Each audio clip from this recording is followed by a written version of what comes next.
o Cláudio, que vai fazer a nossa apresentação de uma música, né? Depois é o nosso evangelho. Né? Então, para nós fazer a nossa abertura, primeiro, nós vamos fazer uma prece, vamos nos conectar aí com a nossa espiritualidade, né? Nos harmonizar. Tá? Então, vamos elevar o nosso pensamento ao universo, vamos elevar o nosso pensamento a Deus, a Jesus, aos nossos guias espirituais, aos nossos anjos mentores, ao nosso mentor, Natanael, e através da bendita árvore da prece, para agradecer mais uma vez pela oportunidade de estar aqui buscando o conforto do corpo físico, da alma, e aprender, refletir, e sairmos daqui melhores do que aqui chegamos. Muito obrigado, senhores. Muito obrigado pela presença de todos. E damos por abertos os trabalhos de hoje nesta seara. Que assim seja. Então, Cláudio, nos abrilhanta com a música interessante para o momento de hoje, né? Que estamos vivendo aí. Bem a calhar, né? Bem, a paz virá. Vai pegar essa cadeira? Cuidado, Não abrirem a porta. É.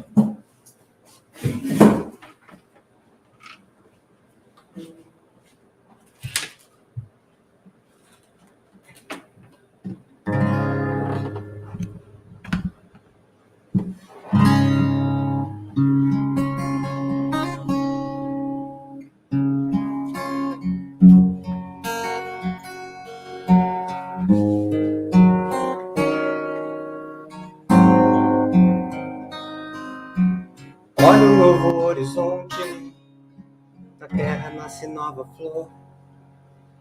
A mesma mão que faz a guerra, vem semeará o amor. Eu acredito no futuro, eu acredito em você. Somos frutos do universo, estamos a nos conhecer.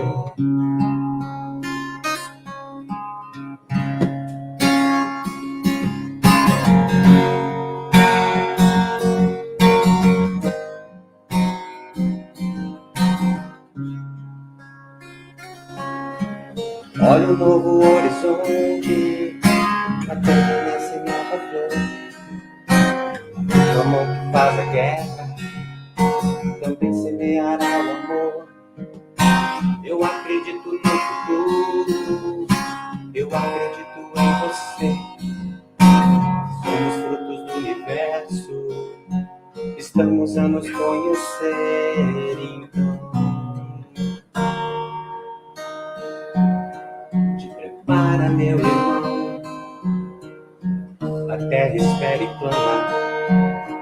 Vamos semear, eu sei que vai encontrar na caminhada muitas dores, mas a primavera traz as flores, porque a paz virá com Cristo no meu coração. A paz virá aqui nesta canção. A paz virá com Cristo no meu coração. A paz virá aqui nesta canção de amor.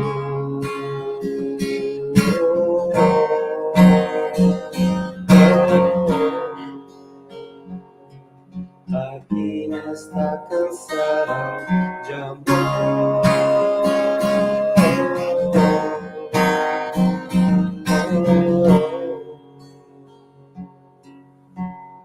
aqui nesta canção de amor.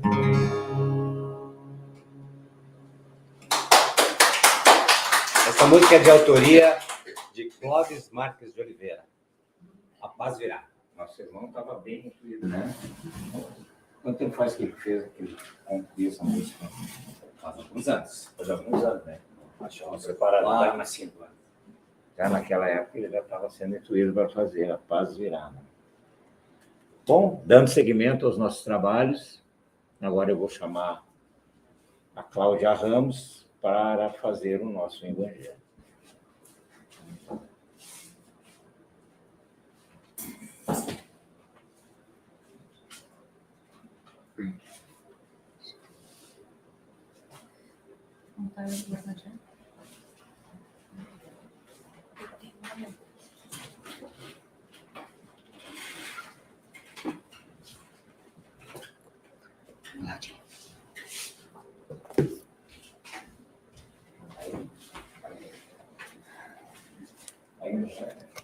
Hã? Tá aqui. Primeiro é bom lembrar que o Evangelho é bom fazer sempre em suas casas, o Evangelho no lar, porque ele vai trazer equilíbrio a toda a região ao redor da tua casa. Então, quando você ora e fala a palavra de Deus, conversa sobre Jesus, todos os que estiverem ao redor, encarnados ou desencarnados, são ajudados. E a vizinhança também. Então, é sempre bom fazer o evangelho em casa. Não precisa muita coisa complexa.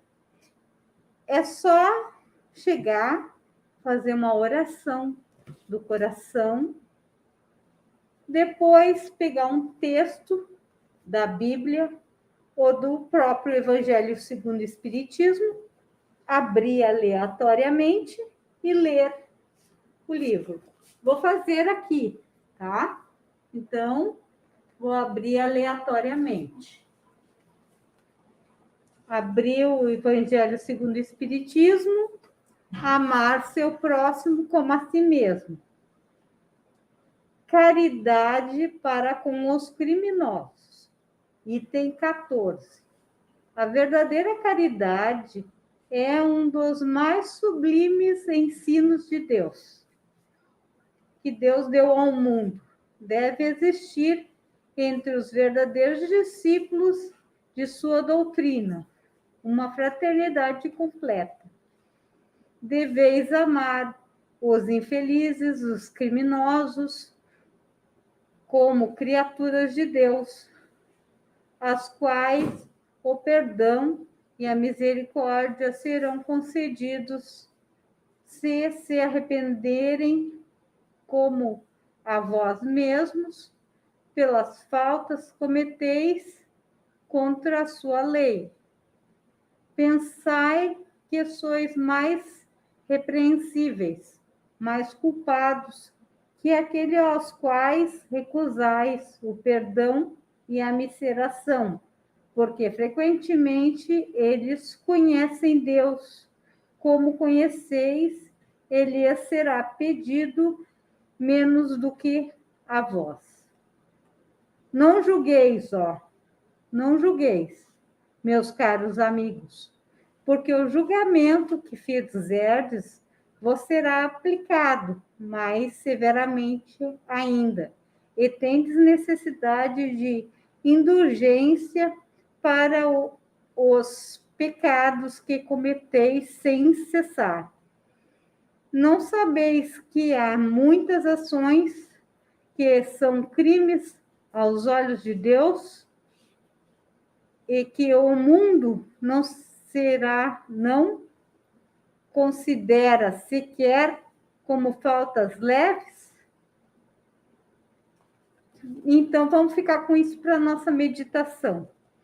Depois de ler a leitura, a gente comenta. Então, eu vou comentar um pouquinho sobre esse item. A gente pensa em fazer caridade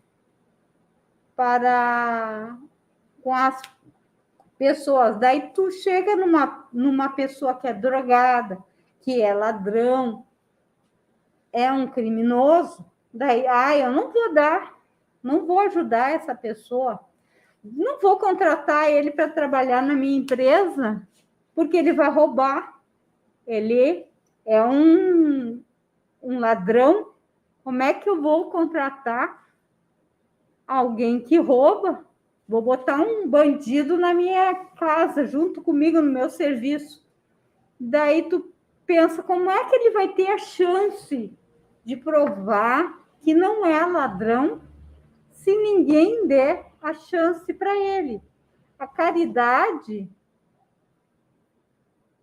é quando se toma uma atitude como essa, ou até chegar, não vou dar dinheiro por coisa que está pedindo para comer, porque ele vai gastar e comprar drogas, né?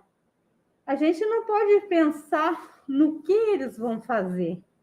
A gente tem que pensar em fazer a caridade, ajudar. É preciso eles serem ajudados, indiferente. Bom, daí assim ficou o nosso evangelho, tá? Se você fizer em sua casa, convide quem estiver junto. Se eles não quiserem, faça sozinho. Um dia ele vai querer fazer junto o evangelho, tá? E assim eu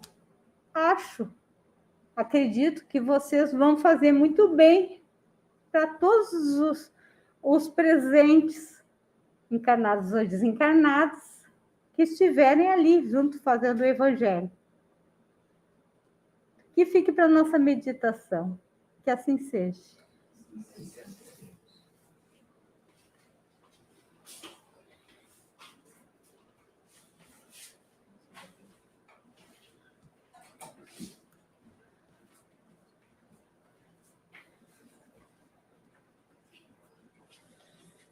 Vai falar uma coisinha?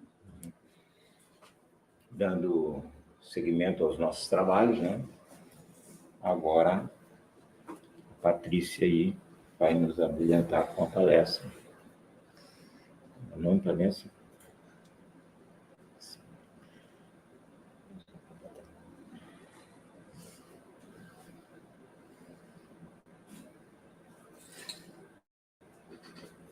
Ali, no Instagram.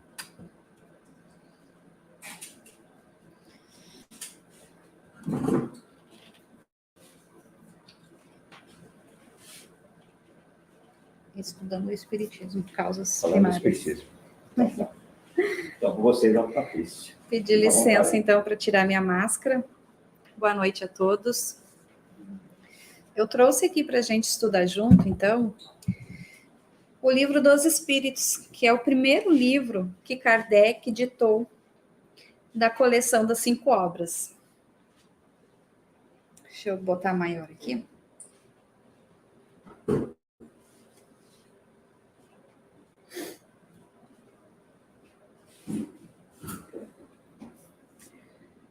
Eu trouxe, então, um livro para nós poder fazer uma reflexão junto com ele. O Livro dos Espíritos, de Allan Kardec. Das Causas Primárias, capítulo 1, página 51. Deus e o Infinito.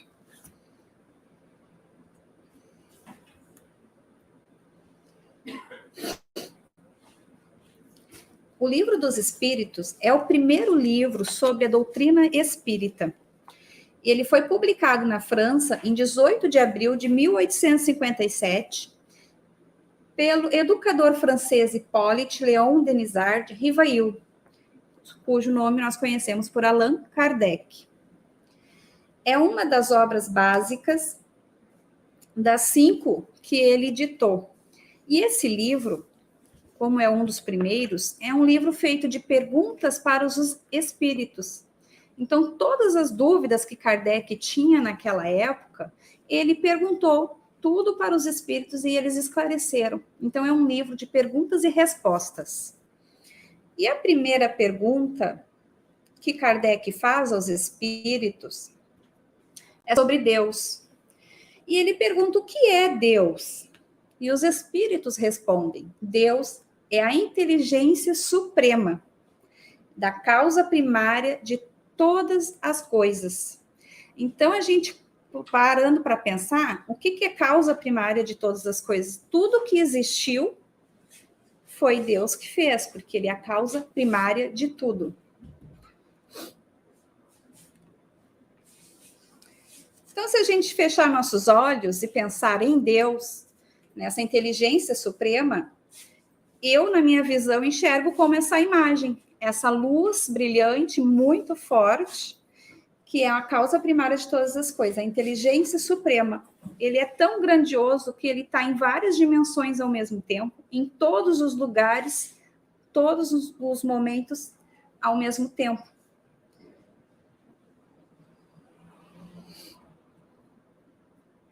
E ele pergunta na segunda que deve entender por infinito, que ele quer entender o que é essa inteligência suprema, que ela é tão grandiosa, ele tem que saber o que seria o infinito. E eles respondem: o que não tem começo e nem fim. É o desconhecido. Então, tudo que for desconhecido é infinito. E o que seria, então, um exemplo de infinito? E eu trouxe para vocês aqui um exemplo, o universo. O universo é um lugar incrivelmente grande e nós provavelmente nunca seremos capazes de conhecer todas as galáxias. Até um tempo atrás, a gente sabia que era uma galáxia. E depois os cientistas descobriram que isso não é uma, que a gente tem a Via Láctea, que é onde nós moramos, que é essa pequenininha aqui. Foi descoberto que temos mais galáxias. Essas 4 foram visíveis aos nossos satélites. Só que há muito mais que a gente não consegue ver. Então, a gente sabe que a maior delas é essa aqui, olha o tamanho dela perto da nossa. É gigantesca. Então, é provavelmente que não saibamos qual é a maior galáxia que há no universo, mas, em vez disso, sabemos que a maior que já descoberta no universo é essa aqui. Então, se a gente parar para pensar a grandeza que é Deus perto das galáxias, e ele é muito maior que tudo, a gente não vai conseguir imaginar o quanto é essa força, esse poder, esse tamanho, né, que Deus representa. Ele é muito maior que tudo isso. Então, na pergunta 3, ele diz: podemos dizer que Deus é o infinito? E ele diz que não, que é uma definição incompleta. Porque se o infinito ele não tem início, ele não tem fim, a gente já imagina que ele é grandioso, que nem o universo. Só que Deus é muito maior que tudo isso. Então, se a gente acha o universo grande, imagina, então, o Deus, a gente não consegue nem pensar, né? Não tem. Então, ele diz que a pobreza da linguagem humana é insuficiente para definir as coisas que estão além da sua inteligência. Então, ele coloca uma observação, Kardec dá uma explicação, que Deus é infinito nas suas imperfeições. Ele é tão grande nas suas perfeições. Mas o infinito é uma abstração. E dizer que Deus é infinito é tomar o atributo de uma coisa pela coisa mesma. É definir uma coisa que não está conhecida por outra que não está mais do que a primeira. E há provas da existência de Deus? Ele também quer saber como sabermos que Deus existe. Então, a pergunta 4 foi: onde se pode encontrar a prova de existência de Deus? E eles explicam no axioma que aplicais a vossas ciências. Não há efeito sem causa. E procurai a causa de tudo, o que não é obra do homem, a vossa razão responderá. Então, se tudo tem um efeito sem a causa, se tudo tem uma causa, tem que ter um Criador. E para crer em Deus, basta se lançar o olhar sobre as obras da criação, como o universo. O universo existe, logo tem uma causa. duvidar dessa existência de Deus é negar que todo efeito...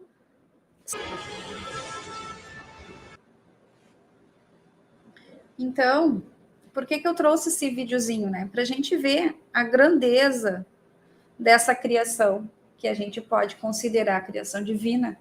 Ele é tão grandioso, que a gente não consegue entender essa grandiosidade. Mas quando assistimos algo assim, que a gente percebe, vai dizer que não, que isso se criou do nada, né? E isso realmente é uma criação divina.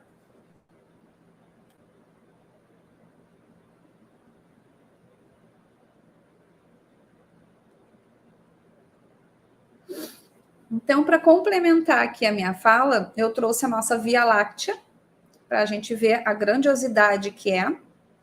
Dentro da Via Láctea ficam nossos planetas. O nosso é o terceiro aqui, ó, Terra. Então, tem todos esses planetas em volta do Sol. E tudo, diante de tudo isso, fica a pergunta: você ainda duvida da existência de Deus? De toda essa criação que a gente vê, o Sol, a Lua, o ser, né? Quando a gente engravida, nossos filhos, a gente, tudo isso é uma criação divina. Então, não dá para dizer, negar essa existência. Essa existência está o tempo todo nos dizendo que Deus existe e Ele é muito, muito além do que nós podemos compreender. Essa grandeza, essa força, essa...